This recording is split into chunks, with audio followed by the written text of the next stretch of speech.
વડોદરા શહેરમાં રોગચાળો ઊભો કર્યો છે ત્યારે એસએસજી હોસ્પિટલમાં શંકાસ્પદ મેલેરિયાના 1128 દર્દી, વાયરલ ફીવરના 721 દર્દી, શંકાસ્પદ ડેન્ગ્યુના 33 પૈકી વધુ 6 પોઝિટિવ કેસ મળી આવ્યા છે।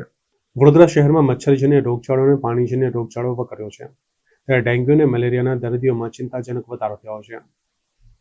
ત્યારે શુક્રવારે જાહેર આંકડા મુજબ શંકાસ્પદ મેલેરિયાના 1128 દર્દી સામે આવ્યા હતા, જ્યારે વાયરલ ફીવરના 721 દર્દી મળી આવ્યા હતા।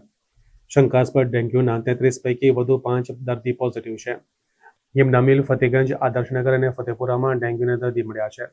આરોગ્ય વિભાગે રોગચાળાને નાથવા માટે હાથ ધરવામાં આવેલી કામગીરીમાં 289 ટીમ દ્વારા 409 વિસ્તારની મુલાકાત લઈને 43,280 ઘરમાં તપાસ કરવામાં આવી હતી, જે પૈકી 20,658 મકાનમાં ફોગિંગ કરવામાં આવ્યું હતું। ડેન્ગ્યુના કેસો વધવાનું કારણ એક જ મચ્છરની ઉપદ્રવ છે અને એ ગંદકીના લીધે ફેલાય જ છે। ખાબોચિયાના પાણીમાં અને જૂના કોઈ વાસણો હોય એનામાં પાણી ભરાઈ રહે તો આ બધા ઇસ્યુ થતા હોય છે, મચ્છરનો ઉપદ્રવ વધતો હોય છે। એટલે પબ્લિકને હું એટલું કહેવા માગીશ કે સ્વચ્છતાની ખાસ કાળજી રાખે, ભરાયેલું પાણી જલ્દીથી ખાલી કરી દે। ખાબોચિયાની ઉપર જો ખાલી કરવું શક્ય ના હોય તો બળેલું તેલ નાખી દે, તો આનાથી આપણો મચ્છર ઉપદ્રવ ઘટી જશે। સાહેબ, જે રીતે કેસો વધી રહ્યા છે, તંત્ર કઈ રીતે કામ કરી રહ્યું છે?